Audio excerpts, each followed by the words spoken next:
آج کی نشست کا پہلا سوال آپ کی خدمت میں یہ ہے کہ اگر آپ قیاس اور قواعد عامہ کی بنیاد پر دین کے احکامات کی توسیع اور استثناء کے اصول کو مانتے ہیں تو پھر کیا یہ کہا جا سکتا ہے کہ ان دو منہج یا ان دو طریقوں سے جو دین کے احکام ثابت ہوں گے وہ بھی حکم اللہ ہیں، وہ بھی اللہ کی ہدایت ہیں، اللہ کو مطلوب ہیں؟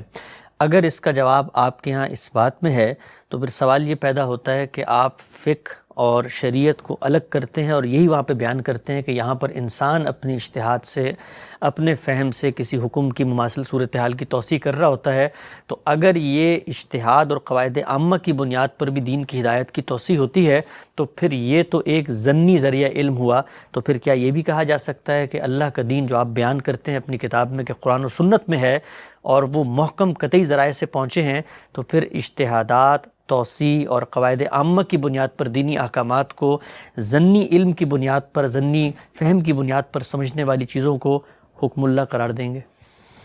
سب سے پہلے تو یہ جان لیجئے کہ میری کتاب میزان میں جہاں میں نے اخبار احاد پر گفتگو کی ہے وہیں یہ جملہ ہے، اور وہاں بھی کبھی اس کو پورا نہیں پڑھا گیا۔ وہاں یہ کہا گیا ہے کہ یہ قرآن ہے، یہ سنت ہے، دونوں کا تعارف کرا دیا گیا ہے۔ قرآن کیا ہے، سنت کیا ہے، اس کا پہلے جواب دیا گیا ہے۔ اس کے بعد یہ کہا گیا ہے کہ دین یہی دو چیزیں ہیں۔ جی۔ اب اس کے بعد ایک استدراک کا جملہ ہے کہ رہی اخبار احاد، تو ان میں کوئی نئی چیز نہیں بیان ہوتی، وہ اسی دین کی تفہیم و تبیین اور اس پر رسول اللہ صلی اللہ علیہ وسلم کے عمل کا بیان ہے۔ تو یہ جملہ یہ بتا رہا ہے کہ جو تعلق پیدا کیا جا رہا ہے، جو تفریق کی جا رہی ہے، وہ اصل اور فرع کی تفریق ہے، نہ کہ دین اور غیر دین کی تفریق ہے۔ ٹھیک، یعنی یہ بتایا جا رہا ہے کہ اصل دین کیا ہے؟ قرآن و سنت۔ دین کے مستقل بذات احکام سب قرآن و سنت میں بیان ہو گئے ہیں۔ میری کتاب مقامات سے جو اقتباس آپ نے پڑھ کے سنایا تھا، اس میں بھی یہی بات بیان کی گئی ہے۔ اگر کوئی چیز فرع کی حیثیت رکھتی ہے، یعنی اصل پر مبنی ہے اور فرع کے طور پر آئی ہے، متن موجود ہے اور شرع میں کہی جا رہی ہے، تو وہ اصل میں اس سے الگ کیسے ہو گئی؟ وہ اپنی حقیقت کے لحاظ سے وہی چیز ہے۔ تو اگر آپ اس کو دین کہیں گے تو دین ہی کا بیان ہوگا نا۔ یہ بالکل ایسے ہی ہے کہ ایک شخص قرآن مجید کی تفسیر لکھتا ہے، تو قرآن مجید کی تفسیر میں وہ جو کچھ لکھ رہا ہے وہ قرآن یا اس کا مدعا یا اس کا فہم ہے یا نہیں ہے؟ وہ اس کا کیا غیر ہے کوئی؟ لیکن اگر یہ پوچھا جائے کہ کیا وہ قرآن ہے تو آپ کہیں گے کہ نہیں، وہ قرآن تو نہیں ہے، لیکن چونکہ وہ قرآن ہی کا فہم ہے، چونکہ قرآن ہی اس میں سمجھایا گیا ہے، تو اس وجہ سے طبعاً اس کے اوپر بھی قرآن کی ہدایت ہی کا اطلاق ہوگا۔ یعنی ہم تفسیر کس لیے پڑھتے ہیں؟ قرآن کو سمجھنے کے لیے، قرآن کی ہدایت تک پہنچنے کے لیے۔ تو یہاں یہ بتایا جا رہا ہے کہ جو ہم اجتہاد کرتے ہیں یا عقلی بنیاد پر کوئی رائے قائم کرتے ہیں یا علت کو متعین کر کے حکم کی توسیع کرتے ہیں، تو یہاں ہمارے پاس چونکہ اصل موجود نہیں ہے، یعنی اصل اس طرح موجود نہیں ہے کہ کہیں آسمان سے آ گئی ہے اور ہم نے اس سے یہ فرع، وہ اصل کہاں پائی جاتی ہے؟ وہ یا قرآن میں ہوگی یا سنت میں ہوگی۔ تو چونکہ وہ قرآن اور سنت میں ہے، تو یہ جو کچھ ہم فرع میں کہہ رہے ہیں، اب اس کو ایک تو الگ بیان ہونا چاہیے، یعنی اس کو ساتھ نہیں بیان کرنا چاہیے۔ جو کچھ ہم کہہ رہے ہیں، ہم عام انسان، اس کے بالکل برخلاف یہی کام پیغمبر کرتے ہیں، رسول اللہ نے بھی کیا ہے نا۔ رسالت میں آپ صلی اللہ علیہ وسلم نے، جس کو میں فقہ النبی سے تعبیر کرتا ہوں، یہی کام کیا ہے۔ یعنی آپ نے اجتہادی اطلاقات کیے ہیں، آپ نے تفہیم و تبیین کی ہے، آپ نے چیزوں کے متعلقات کو واضح کیا ہے، اور آپ میری کتاب کو دیکھیے، اس میں ہر جگہ یہی ترتیب ہے کہ پہلے قرآن و سنت سے یعنی اصل سے دین بیان کر دیا گیا ہے، پھر رسالت میں آپ صلی اللہ علیہ وسلم کی روایات آ گئیں۔ وہ کیوں آئی ہیں وہاں پہ؟ اگر وہ دین نہیں ہے تو کس لیے آ گئی ہیں؟ پھر انہی کے بارے میں یہ کہا گیا ہے کہ اگر تفہیم و تبیین یا رسالت میں آپ صلی اللہ علیہ وسلم کے اسوہ حسنہ کا بیان کسی روایت میں آیا ہے اور ہم اس کی صحت پر مطمئن ہو جاتے ہیں، یعنی تحقیق کر کے کہ یہ روایت قابل اطمینان ہے، یہ قبول کی جا سکتی ہے، تو وہ حجت ہو جاتی ہے، اس سے انحراف کسی مسلمان کے لیے جائز نہیں رہتا، تو وہ انحراف کس چیز سے ہوگا؟ دین سے ہوگا نا، ورنہ اس کے جائز ناجائز ہونے کا سوال کیوں پیدا ہوا؟ تو جو بات کہی گئی ہے وہ یہ ہے، یعنی اصل کے لحاظ سے دین قرآن و سنت ہی میں ہے اور پورا کا پورا ہے، کوئی چیز کم نہیں، اس لیے کہ فروع در حقیقت مضمرات ہوتے ہیں، وہ اس کے اندر پوشیدہ ہوتے ہیں۔ جب کوئی شخص فروع کو بیان کرتا ہے تو وہ اس کو کھول دیتا ہے، اس کے سوا کچھ نہیں کرتا، لیکن یہ کھولنے کا عمل ایک فرق پیدا کرتا ہے، وہ یہ کہ یہاں پر عقلی استدلال ہے جس کی بنیاد پر بات کہی جا رہی ہے، لفظی استدلال نہیں ہوتا۔ کبھی کبھی ہوتا بھی تو صاحب قرآن کی آیت کی علت اس کو ہم اسی کے تحت رکھتے ہیں، اس کو اس طرح بیان بھی نہیں کرتے۔ اگر لفظی استدلال ہے تو وہ ظاہر ہے کہ پھر وہ تفسیر کا حصہ ہے، اس کو بیان کر دیں گے۔ آپ البیان میں دیکھیے، آپ تدبر قرآن میں دیکھیے، آپ امام فراہی کی تفاسیر میں دیکھیے، ہر جگہ ایسے ہی ہوتا ہے۔ یعنی لفظ کے جتنے تقاضے ہیں، جملے کے جتنے تقاضے ہیں، وہ سب کے سب وہاں بیان ہو جاتے ہیں۔ وہاں ہمارا قاعدہ ہی بالکل الگ ہے، ہم اس میں اس طرح کی تفریق نہیں کرتے۔ جب وہ وہاں بیان ہو جاتے ہیں تو اس کے بعد جب اجتہاد کا معاملہ شروع ہوتا ہے، یعنی مجتہد فی مسائل، وہ کون سے ہیں؟ جہاں پر کسی علت کو سامنے رکھ کر یا توسیع ہو رہی ہے یا استثناء دیا جا رہا ہے یا کسی اجمال کی تفصیلات ہو رہی ہیں، بیان کی جا رہی ہیں، تو اس میں چونکہ انسان کی عقل، اس کا تجربہ، اس کے مشاہدات، اسی طرح علم و عقل کے مسلمات، ان کی تفریعات، 10,000 چیزیں اب شامل ہو گئی ہیں، تو اس لیے اصرار کیا جاتا ہے کہ ان کو الگ رکھا جائے، الگ بیان کیا جائے۔ یہ تو بحث ہی نہیں ہے، اس میں کوئی نیا دین بیان ہوتا ہے؟ جواب یہ ہے کہ نہیں۔ کیا یہ کوئی غیر دینی چیز ہے؟ ہرگز نہیں، یہ دین ہے، لیکن یہ اسی دین کی تفریعات ہے، اسی دین کی شرح ہے، اسی دین کی تفہیم ہے، اسی دین کی تبیین ہے، اسی پر عمل کا بیان ہے۔ ٹھیک ہے صاحب، یہ نقطہ آپ نے واضح فرمایا۔ چند ضمنی سوالات، ان کا جواب دیجیے گا کہ قرآن مجید کے اندر ایک مفسر تفسیر لکھتا ہے تو ہم قرآن مجید کی شرح اس کو کہتے ہیں اور کہتے ہیں کہ قرآن کا یہ مدعا ہے، یہ اللہ کی مطلوب ہدایت ہے، خدا کی منشا یہ ہے، متکلم یہ چاہتا ہے، وہاں پر ہم یہ بیان کرتے ہیں۔ اب مثال کے طور پہ فقہ کے اندر ایک فقی یہی کام کر رہا ہو تو ہم نتیجے کے اعتبار سے کہتے ہیں دین کی ہدایت، دین کے مطلوب احکام ہی کو وہ کھول کے بیان کر رہا ہے، مماثل صورت پہ اس کا اطلاق کر رہا ہے۔ کام تو وہ کر رہا ہے ضنی، یعنی وہاں پر تو پھر لفظ موجود ہے، وہاں پر خدا کی ہدایت کو ہی ڈیکوڈ کیا جا رہا ہے، لیکن یہاں پر تو ایک عقلی انداز میں اصل کی بنیاد کی وضاحت کی جا رہی ہے۔ تو پھر سوال پلٹ کے یہ آتا ہے کہ پھر دین تو ہم جب کہہ رہے ہیں کہ وہ بھی دین ہے، اللہ کو مطلوب ہے، تو پھر ضنی چیز بھی دین بن سکتی ہے؟ یہ مجھے بتائیے کہ یہ جو ضنی اور قطعی کی تقسیم ہے یہ میں نے کہاں کی ہے؟ میری ذرا تصنیفات پہ نکال کے دکھائیے۔ میں ہمیشہ فہم کے اوپر یہ گفتگو کرتا ہوں کہ فہم یا صحیح ہوگا یا غلط ہوگا، اس میں یہ بحث ہی نہیں پیدا ہوتی۔ اچھا، یعنی فہم میں ضنیات کا کیا سوال؟ وہاں یہ ہے کہ یہ چیز صحیح ہے، یہ چیز غلط ہے، یا وہ ٹھیک ہوگی یا غلط ہوگی۔ یعنی چونکہ اب صحیح اور غلط ہونا یہ یہاں پر دو احتمال پیدا ہو گئے ہیں، اس لیے خارج میں کھڑے ہو کے کہا جاتا ہے کہ انسان کا یہ کام قطعی تو نہیں ہو سکتا۔ تو یہ سوال جو ہے یہ تو میرے فہم کے بارے میں بھی پیدا ہوگا، ہر مفسر کے فہم کے بارے میں پیدا ہوگا۔ تو کسی چیز کو سمجھنا، کسی چیز یا کسی کلام کو سمجھنا، اس کے غوامض و مضمرات کو کھولنا، اس کے اطلاقات کو بیان کرنا، یہ سب چیزیں جو ہیں یہ بالکل اسی طرح ہیں جس طرح کہ ہم کسی کلام کا مدعا بیان کر رہے ہوتے ہیں، لیکن یہ غلط بھی ہو سکتی ہیں، یہ صحیح بھی ہو سکتی ہیں۔ تو یہ تفریق میں نے تو کی نہیں ہے، یہ کہا ہے میں نے کہ قرآن و سنت جو دین کی اصل ہیں وہ بالکل قطعی ہیں، دلالت میں بھی قطعی اور ہم تک پہنچنے میں بھی قطعی، یہ کہا ہے۔ اس کے مقابل میں کسی فہم پر یہ بحث میں نے کی نہیں ہے۔ اگر کی ہے تو مجھے دکھائیے کہ کبھی میں نے اپنی کسی گفتگو میں کی ہو یا میں نے اپنی کسی کتاب میں کی ہو۔ یہ لوگ اصل میں پرانے تصورات کو دیکھتے ہیں اور پھر خیال کرتے ہیں کہ میں یہ کہہ رہا ہوں۔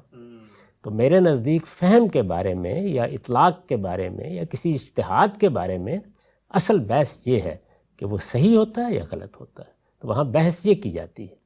یہ بات کہ کیا چیز قطعی ہے، ظاہر ہے کہ اللہ کی کتاب پوری قطعیت سے پہنچ گئی ہے، اللہ تعالیٰ کے پیغمبر نے جو سنت جاری کی ہے وہ پوری قطعیت سے پہنچ گئی ہے۔ اب مجھے اللہ کی کتاب کو بھی سمجھنا ہے اور اس سنت کو بھی سمجھنا ہے، اور سمجھنا ہے اور اس کے ساتھ یہ بھی جاننا ہے کہ جو نئی صورتیں ہیں ان پر کیا ان کا اطلاق ہوتا ہے یا میرے لیے کوئی استثناء ہے، کوئی رخصت ہے۔ یہ سارا کیا ہے؟ سمجھنے کا عمل۔ تو سمجھنے کے عمل میں جس طرح میں اپنی قرآن کی تفسیر کو قرآن نہیں کہتا، اسی طرح اس عمل کو بھی کبھی قرآن یا سنت نہیں کہتا، کبھی کہتا ہوں؟ تو قرآن اور سنت اصل ہے. تو وہاں کیا بیان کیا گیا کہ قرآن اور سنت دین کی اصل ہے، وہاں میرا فہم یا آپ کا فہم یہ تو زیر بحث ہی نہیں ہے.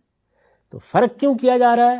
فرق اس لیے کیا جا رہا ہے کہ ایک چیز یا تو باللفظ ہم تک پہنچ گئی ہے، ہم اعتماد سے کہہ سکتے ہیں کہ یہ اللہ کی بات ہے. مجھے یہ بتائیے کہ اللہ کا رسول دین کا ماخذ ہے، میں نے بھی یہی لکھا ہے کہ دین کا تنہا ماخذ رسول اللہ صلی اللہ علیہ وسلم کی ذات والا صفات ہے. ایسا ہی ہے نا؟ تو سنت اور قرآن کو الگ الگ کیوں بیان کرتے ہیں؟ دونوں کو اکٹھے کر دیں. دونوں قطعی ہیں، دونوں اللہ کے رسول نے دیے ہیں، دونوں واجب الاطاعت ہیں، دونوں دین کا ماخذ ہیں. یہ درست ہے نا؟ دونوں رسول اللہ سے ملے ہیں، اکٹھا کیوں نہیں بیان کرتے؟ قرآن کو الگ کیوں کرتے ہیں، سنت کو الگ کیوں کرتے ہیں؟ اس لیے کہ سب کچھ کے باوجود دونوں میں ایک فرق ہے، اور وہ یہ کہ ایک اللہ کا کلام ہے، وہ اللہ کے ہاں سے باللفظ آیا ہے، وہ اسی طرح محفوظ ہے. اس کو خود اللہ تعالیٰ نے ایک امتیاز دیا ہے کہ وہ تمام دینی اختلافات میں آخری حجت ہے، یہ اس کے امتیازات ہیں. تو ظاہر ہے کہ اس کو الگ بیان کیا جاتا ہے. سنت جو واجب الاطاعت ہونے میں بالکل ہم پایا ہے، وہی چیز ہے، اس کو الگ بیان کیا جاتا ہے، کہا جاتا ہے یہ قرآن ہے، یہ سنت ہے. اسی طرح سے اگر میرا فہم ہے تو کیا فہم کو اٹھایا جائے گا اور اٹھا کر اس کو قرآن اور سنت کی جگہ رکھ دیا جائے گا؟ ایسا تو نہیں ہو سکتا نا. تو فہم کو فہم کی جگہ پہ رہنا چاہیے. اسی طرح سے ہم اصرار کرتے ہیں کہ جن چیزوں میں اجتہاد کیا جا رہا ہوتا ہے ان کو بھی الگ عنوان دیں، اور اس کے لیے بہت اچھا عنوان ہے فقہ کا، وہی ہم نے اختیار کر لیا ہے. یعنی ان کو تبدیل نہیں کیا، ان کی تحدید الگ سے کر دی ہے، ان کا تعارف الگ سے کرا دیا ہے، اور یہ بتا دیا ہے کہ جو اصل خرابی تھی وہ کیا تھی. وہ خرابی یہ تھی کہ ہر جگہ اصل اور فرع میں خلط مبس ہو گیا تھا. یہ اصل اور فرع کا خلط مبس ہے جس کو دور کیا جا رہا ہے. نہ کوئی چیز دین میں داخل کی جا رہی ہے، نہ دین سے نکالی جا رہی ہے، وہ زیر بحث ہی نہیں. اچھا خان صاحب، ایک عملی مثال سے جو پورا آپ نے بات بیان کی، اس کو ہم دیکھتے ہیں کہ آپ کے یہ جو پورا اصول ہے یہ کیسے زمین پہ اترتا ہے.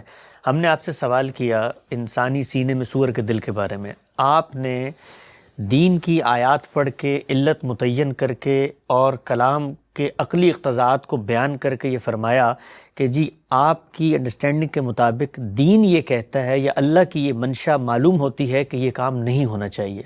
اب نتیجہ کیا نکلا؟ جب آپ کسی کو بتائیں گے تو ہم اس کو بتائیں گے کہ بھئی سور کا دل لگانا خلاف دین ہے. خلاف دین سور کا دل لگانا بھی ہے، خلاف دین تزکیہ تسمیہ کے بغیر جانور کو ذبح کرنا بھی ہے، خلاف دین اور چیزیں بھی ہیں، خبائث بھی ہیں.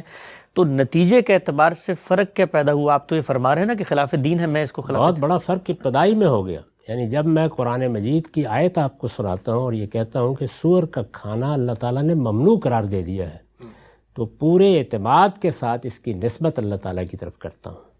اور جب یہ بات بیان کرتا ہوں تو یہ کہتا ہوں کہ اللہ تعالیٰ نے جو قانون مجھے دیا ہے، جو حکم مجھ تک پہنچا ہے، یہ اس کا عقلی تقاضا معلوم ہوتا ہے. ہو سکتا ہے کہ میں اس تقاضے کو متعین کرنے میں غلطی کھا گیا ہوں، لیکن یہ خدا کا منشا، میرا خیال ہے کہ یہی ہوگا یا میری رائے ہے کہ یہی ہوگا. دونوں میں بڑا فرق ہے.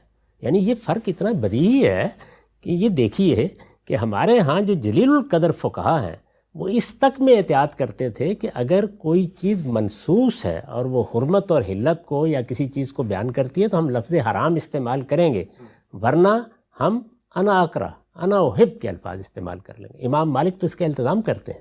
یہ فرق ہے جو میرے کام میں یا میرے اطلاق میں اور خدا کے براہ راست بیان میں ہونا چاہیے.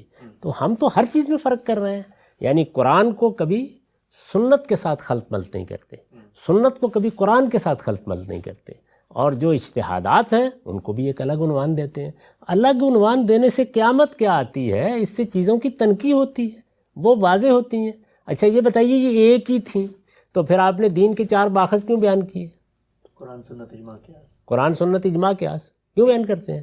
اس لیے کہ ان کے مرتبے میں، ان کی نوعیت میں، ان کے اخذ میں وہ فرق موجود ہے. تو ان فروق کو بیان کرنا پڑے گا نا، انہیں سمجھانا پڑے گا. یہی چیز ہے جس کو علمی استدلال کہا جاتا ہے. تو اس میں آخر کیا چیز ہے کہ جس کو موضوع بنایا جاتا ہے اس طریقے سے؟ قرآن مجید کی تفسیر کے اصول، کیا اس میں اجتہاد کے اصول بیان کیے جائیں گے؟ الگ ہوگا نا وہ معاملہ. اچھا اسی طریقے سے اصول حدیث، وہاں پر تفسیر کے اصول بیان کیے جائیں گے. حدیث کو قرآن سے الگ کر کے بتائیں گے کہ وہ کیا چیز ہے کیا نہیں ہے. اگر اس لحاظ سے دیکھیں دونوں پیغمبر نے دی، دونوں میں اللہ کا دین بیان ہو رہا ہے، لیکن ان میں دین کا کون سا حصہ بیان ہو رہا ہے؟ یہاں اصل دین بیان ہو رہا ہے، وہاں دین کے فروع بیان ہو رہے ہیں، وہاں اس متن کی شرح ہو رہی ہے۔ تو اس پوری بات کو آپ میزان کے دوسرے صفحے پر پڑھیے، وہاں لکھی ہوئی ہے کہ ہم قرآن و سنت میں دین کو اس لیے محصور کہتے ہیں کہ وہ اصل میں پورا کا پورا دونوں میں بیان ہو گیا ہے۔ یہ جو کچھ روایات میں آپ دیکھ رہے ہیں یہ اسی کی تفہیم و تبیین یا اس پر عمل کا بیان ہے، یہ اس سے الگ کوئی چیز ہی نہیں ہے۔ تو اجتہادات اس سے الگ کوئی چیز نہیں ہوتے، لیکن ان کو الگ نہ ہونے کے باوجود الگ عنوان بھی دینا چاہیے اور الگ بیان بھی کرنا چاہیے، اس لیے کہ وہاں محض عقلی استدلال ہوتا ہے، وہاں ہم یہ نہیں کہہ سکتے کہ یہ بات فی الواقع اللہ تعالیٰ نے فرما دی۔ ٹھیک ہے صاحب، نقطہ واضح ہوا۔ ایک اور عملی مثال آپ کے سامنے رکھتا ہوں، قرآن مجید کی سورہ نساء آیت 101 ہے، جس میں جنگ کے موقع پہ قصر نماز کرنے کی اجازت دی گئی ہے۔ اس کی تفسیر میں آپ نے لکھا ہے کہ روایتوں سے معلوم ہوتا ہے کہ نبی صلی اللہ علیہ وسلم نے اپنے زمانے کے عام سفروں کی پریشانی، افراتفری اور آپادھاپی پر بھی اس پر قیاس فرمایا اور ان میں بالعموم قصر نماز پڑھی۔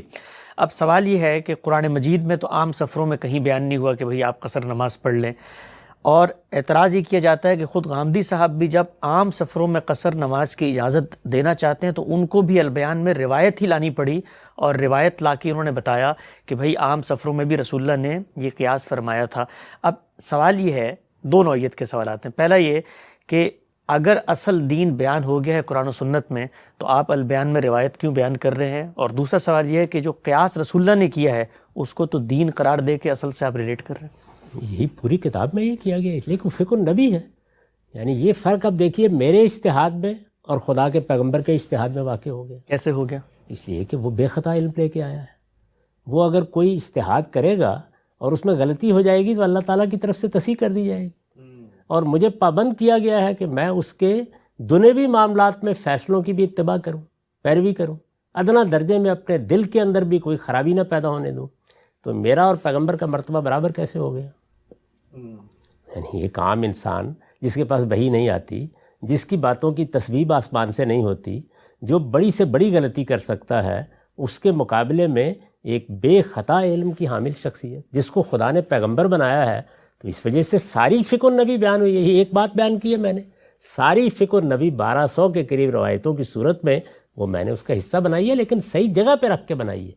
یعنی آپ کسی جگہ بھی نہیں دیکھیں گے کہ وہ اصل میں رکھ دی گئی ہے، بلکہ اصل کو پہلے بیان کیا ہے، اس کے بعد فروع کی حیثیت سے روایات لائی گئی ہیں۔ پوری کتاب میں اس کا التزام کیا گیا ہے۔ یہ جو کسی حکم کا مرتبہ طے کرنا ہے، یہ تو میں نے قرآن میں بھی کیا ہے۔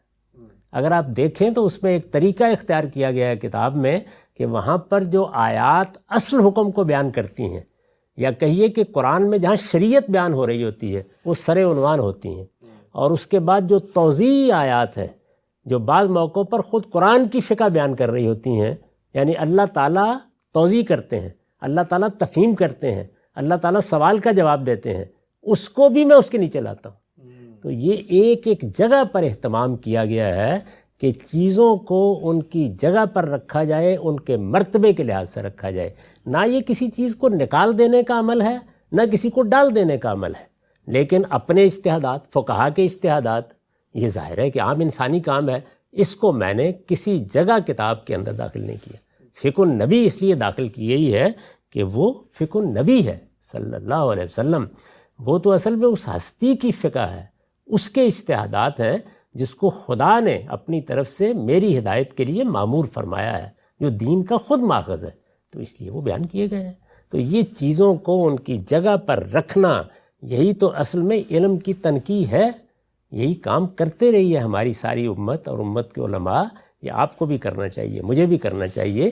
اس میں ظاہر ہے کہ اختلاف ہو سکتا ہے تو لوگ اختلاف کریں، لیکن اس کو اس طرح پروپیگنڈے کا موضوع بنانا کہ اس سے کوئی قیامت آ گئی ہے، قرآن قرآن ہے، وہ سنت کی جگہ نہیں رکھا جا سکتا، سنت سنت ہے، اس کو قرآن کی جگہ نہیں رکھا جا سکتا۔ اور قرآن اور سنت دین میں اصل ہیں، جو فروع اور اجتہادات ہیں وہ ان کے ہم پایا نہیں ہو سکتے، اور وہ فروع و اجتہادات اگر پیغمبر کی نسبت سے آئے ہیں تو وہ میرے اجتہادات کے برابر نہیں ہو سکتے۔ نقطہ واضح ہوا۔ یہ بیان فرمائیے گا کہ جس وقت آپ نے میزان میں اپنی انڈرسٹینڈنگ کے مطابق دین بیان کیا تو وہاں پر ایک جملہ آپ نے یہ لکھا ہے کہ جی جو دین آپ بیان کر رہے ہیں قرآن و سنت کے محکم قطعی ذرائع کی بنیاد پر، اس کو آپ فقہ، کلام، تصوف، فلسفہ، تاریخ ان سب سے الگ کر کے بیان کر رہے ہیں۔ اب فلسفہ ہو، تصوف ہو، باقی چیزیں ہوں، ان سے تو چلے الگ کریں، لیکن بظاہر یہ جملہ سننے میں جس میں آپ نے فقہ کو بھی انہی کی کیٹیگری میں ساتھ شامل کر کے بیان کر دیا، تو بظاہر تو ایسا لگتا ہے کہ جیسے باقی چیزوں کو آپ الگ کر رہے ہیں، دین سے نکال رہے ہیں اور بیان کر رہے ہیں کہ دین الگ ہے، یہ الگ ہے، اور فقہ کو بھی اس میں شامل کر دیا۔ کیا یہ بہتر نہیں تھا کہ آپ وہاں لکھتے بھئی میں فلسفہ، کلام، تصوف، تاریخ سے الگ کر رہا ہوں، البتہ فقہ تو ہوا پانی کی طرح ضرورت ہے، مرتب بھی ہوگی، وہ دین کے اس کو الگ سے کیٹیگری میں لے آتے ہیں۔ بظاہر ایسے لگتا ہے یار تصوف کو متوازی دین ہے تو شاید فقہ سے بھی کوئی توحش ہے، فقہ کو بھی چھوڑ دیا ہے۔ نہیں، توحش ہونے کا کیا سوال ہے؟ میں تو عرض کر رہا ہوں کہ ساری فقہ النبی اس میں نے لکھی ہے، تمام تر، یعنی پوری طرح اس کا استقصاء کیا ہے۔ آپ کبھی میزان کو بالاستیاب پڑھیں، دیکھیں اس کے اندر اتر کر کیا طریقہ اختیار کیا گیا ہے، تو ساری فقہ النبی اس میں بیان ہوئی ہے۔ ظاہر ہے کہ جب آپ کوئی بات بیان کرتے ہیں اس کا مطلب یہ ہے کہ وہ فقہ جو ابو حنیفہ کے اجتہادات پر مبنی ہے، شافعی کے اجتہادات پر مبنی ہے، کسی اور بڑے صاحب علم کے اجتہادات پر مبنی ہے، وہ اپنی جگہ پر بڑی قیمتی چیز ہے۔ بھئی پھر تو مجھے یہ کرنا چاہیے تھا کہ میں اپنے کم سے کم استاذ کی تفسیر پوری کی پوری میدان میں لے آتا، تو قرآن کی تفسیر ہے، الگ کرنا پڑے گا نا۔